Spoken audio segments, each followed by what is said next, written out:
मेरी जीजियों, तुम्हारा काम ना चल रहा हो, व्यापार ना चल रहा हो, बहुत कर्जे में लदालूम हो गए हो, बहुत तकलीफ की ज़िंदगी चल रही है, ना मान मिल रहा है, ना सम्मान मिल रहा है, ना आदर मिल रहा है, ना ही कोई कदर करता है और ना ही जगह जगह की ठोकर खा खा कर थक गए हो, तो निवेदन है, एक बेलपत्र,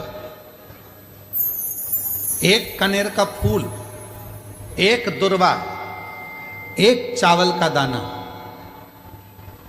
और वो चावल का दाना भी लाल चंदन में भींगा हुआ।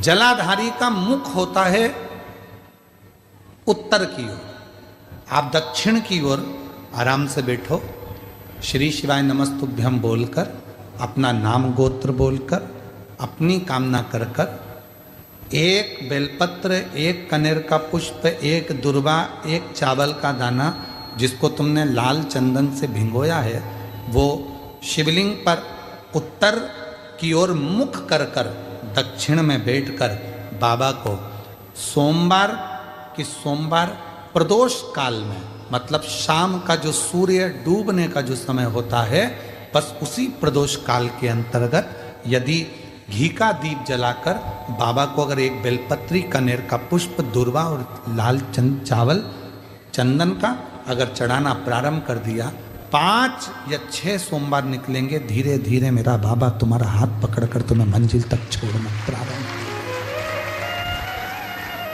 नहीं चल रहा व्यापार, नहीं चल रही फैक्ट्री, नहीं चल रही दुकान, बहुत तकलीफ की जिंदगी है, कोई पैसे खाकर भाग गया, नहीं दे रहा, कर्जे में डूब गए, तकलीफ में आ गए, कैसी भी समस्या है उसमें शिव की शरणागति आपको सुख देगी। आडंबर में नहीं जाना, कोई कह दे मैं तुम्हारे पैसे निकलवा दूंगा, कोई के मैं ये कर दूंगा, कोई के मैं वो कर दूंगा, फालतू की बात, ये सब व्यर्थ है। अपन ने किसी को पैसा दिया है तो अपना पैसा अपने को लाना पड़ेगा, कर्जा अपन ने किया है तो उस कर्जे को भी अपने को ही भरना पड़ेगा, तो मेहनत भी तुम्हें खुद करना पड़ेगा, जल भी तुम्हें खुद चढ़ाना पड़ेगा। ये सीहोर में जो रुद्राक्ष उत्सव होता है, 1-2 महीने तक रुद्राक्ष वितरण बंद हो जाता है। 15 जनवरी से रुद्राक्ष वितरण बंद हो गया, 15 मार्च तक बंद रहेगा, रुद्राक्ष नहीं मिलता उस समय पर, क्योंकि रुद्राक्ष उत्सव होता है तो 7 दिन तक जो बाबा का प्राचीन पुराना जो शिवलिंग है, उस शिवलिंग के ऊपर रुद्राक्षों को समर्पित किया जाता है। जो जितने करोड़ों रुद्राक्ष साल भर बटते हैं, उनको 7 दिन के अंदर बाबा के मंत्रों का प्रयोग कर कर जो रुद्राक्ष सिद्ध किए जाते हैं, जिसको तुम तांबे के कलश में गलाकर उसका पानी पीते से ही बीमारी से ठीक हो जाते हो, लोगों के कार्य बनना चालू हो जाते हैं, बच्चे की मन बुद्धि विद्वत्ता की ओर बढ़ जाती है, उस रुद्राक्ष में अपने आप बल उस कार्य से आ जाता।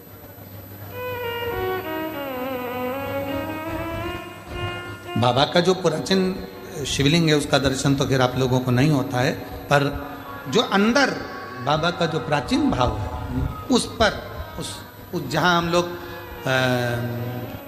दीपावली के दूसरे दिन जो खजाना बंटता है वहाँ वो वहीं चढ़कर वहीं का खजाना दिया, वहीं का खजाना चढ़कर फिर दिया पूरी। और सीहोर का रुद्राक्ष किसी बाजार में नहीं बेचा जाता। कुबरेश्वर धाम का रुद्राक्ष केवल कुबरेश्वर धाम पर मिलता है, उसका ना तो कोरियर होता है, ना उसको बेचा जाता है, ना कहीं बाहर उसको लेकर जाया जाता है। हम भी उसको साथ में लेकर किसी को देने के लिए नहीं लेकर जाते, हम भी साथ में लेकर देने के लिए नहीं लेते। सीहोर का रुद्राक्ष, कुबरेश्वर धाम का रुद्राक्ष कुबरेश्वर धाम से निःशुल्क सुबह 10 बजे से शाम को 5 बजे तक मिलता है, पर अभी बंद है मिलना, 15 मार्च के बाद फिर चालू हो जाए। वो वहीं प्राप्त होता है, बाबा से हाथ पसार कर लाया जाता है, विनय करी जाती, विनती करी जाती है, फिर वो अपना असर देता है। कोई तुमसे कह दे कि मेरे पास में शिव जी ने नाम रखा है माँ पार्वती का चंद्र घंटा, कब? जब भोलेनाथ माता पार्वती को विवाह कर कर लेकर आए,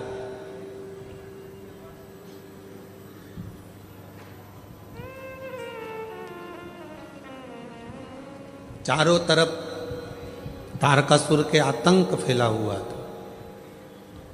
आप लोग तो गुजरात के रहने वाले हो, तो माता रानी के नामों का व्याख्यान तो आप जितना अच्छा कर सकते हो हम तो बहुत कम कर पाएंगे, क्योंकि गुजरात तो पूरा माँ जगत जननी जगदम्बा अम्बा भवानी का एक आनंदमय स्थल है गुजरात।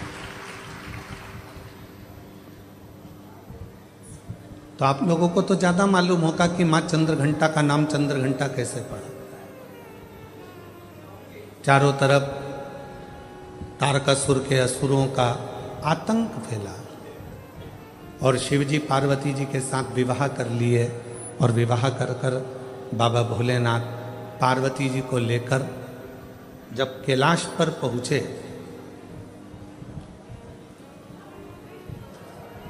कोई उधर बैठकर भोजन कर रहा था शिवगण, कोई उधर बैठकर खा पी कर पड़ा हुआ था, कोई शिवगण अपने पूरे शरीर को नोच रहा था, कोई शिवगण उछल रहा था।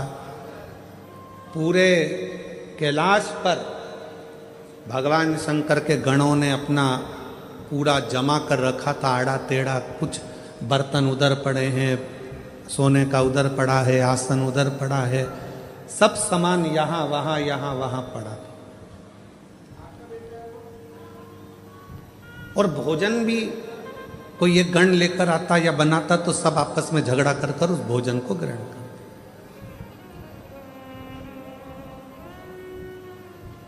जैसे ही पार्वती जी कैलाश पर पहुंची और पार्वती जी ने देखा कि सारा अस्त व्यस्त कैलाश है,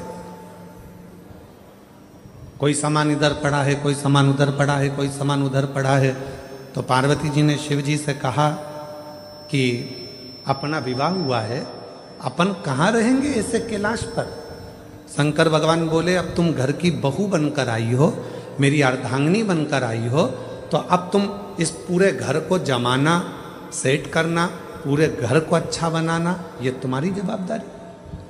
पार्वती जी ने कहा, इतना बड़ा कैलाश और मैं जमाऊं? तुम अकेली नहीं, ये गण है ना इतने सारे, इनके साथ मिलके जमाओ। पार्वती जी बोली, ऐसे गण खाए पिया पसर गए, कोई अपने बाल खुजा रहा है, कोई हाथ पैर खुजा रहा है, कोई के 12 मुंह, कोई के 4 मुंह, कोई के 6 मुंह, इनको कैसे समझाऊंगी। पार्वती जी बोली, इनका भोजन कौन बनाता है? शंकर भगवान बोले, अभी तक हम बनाते थे। गणों का पेट भरने की जवाबदारी तो हमारी है, संसार का पेट भरने की जवाबदारी हमारी है। संसार पृथ्वी पर जितने भी जीव जन्म लेते हैं उनके पेट भरने की जवाबदारी हमारी है।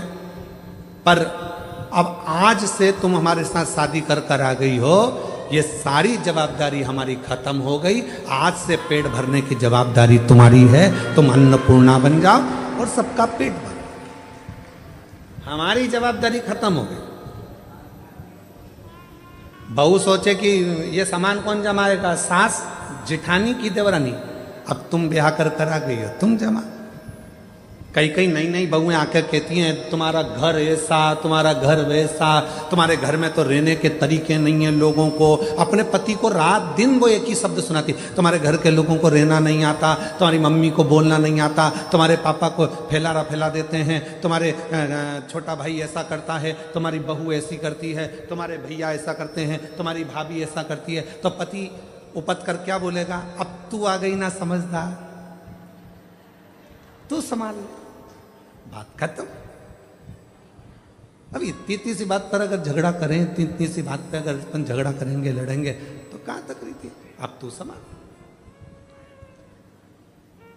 पार्वती जी ने कहा, मैं संभालू? हाँ। माँ जगत जननी जगदम्बा अम्बा ने आज सारे गणों की मीटिंग करी। इतना फैलारा पूरे कैलाश पर फैला है, कौन उठाएगा? एक एक करके सारे गण खसक गए।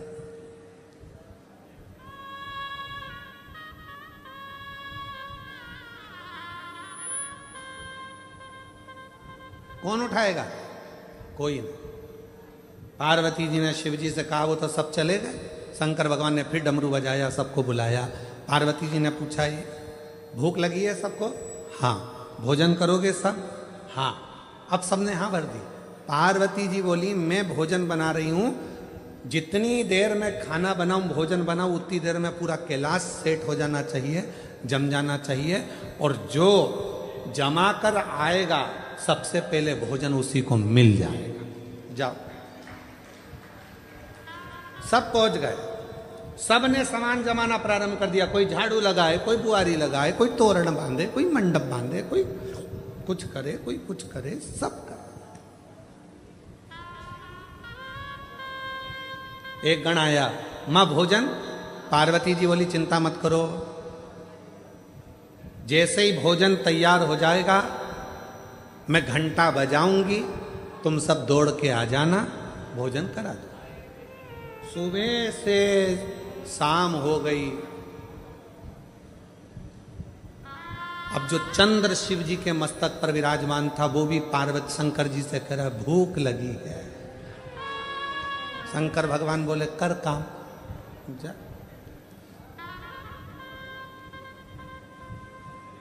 जाओ। रात्रि होने लगी, चंद्र पुकारने लगा, मां भोजन दीजिए। अब तो पूरा घर जम चुका है। तब पार्वती जी ने देखा कि पूरा कैलाश जम चुका था। तब पार्वती जी ने चंद्र की साक्षी में चंद्र को शिव जी से अपने मस्तक पर रखकर घंटे का नाद करा। शिव जी ने मां पार्वती का नाम चंद्र घंटा रख दिया।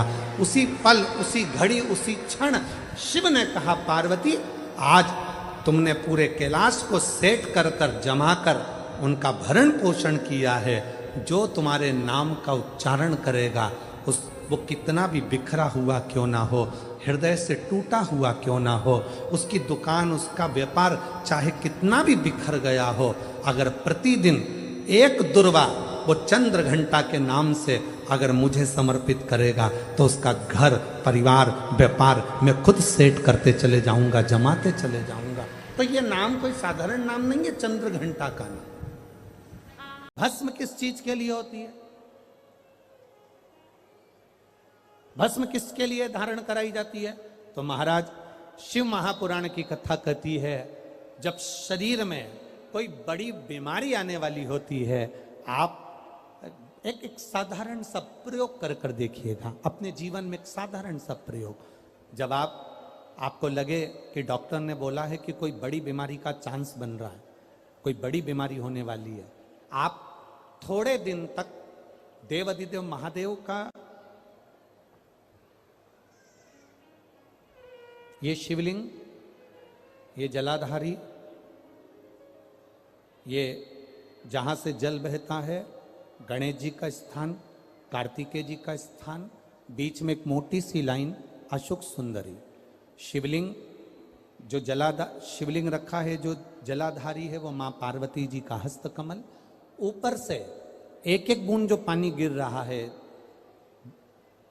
जिस कमंडल में से, जिस जलाधारी में से जल गिर रहा है, वहां शंकर भगवान की 5 बेटियां जया, विषहरा, शामली बारी, दौतली और देव, ये भगवान शिव की 5 बेटी।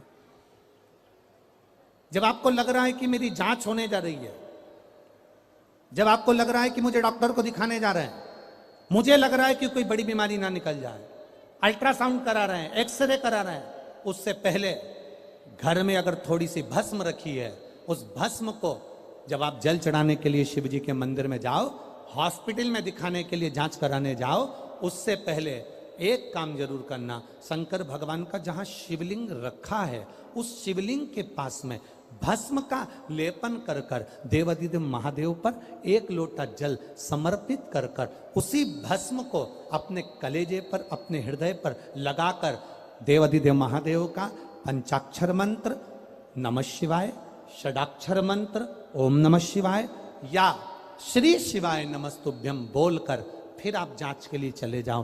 कोई बड़ी बीमारी तुम्हारी जिंदगी में निकल ही नहीं सकती। भस्म भस्म हो। भस्म का काम क्या?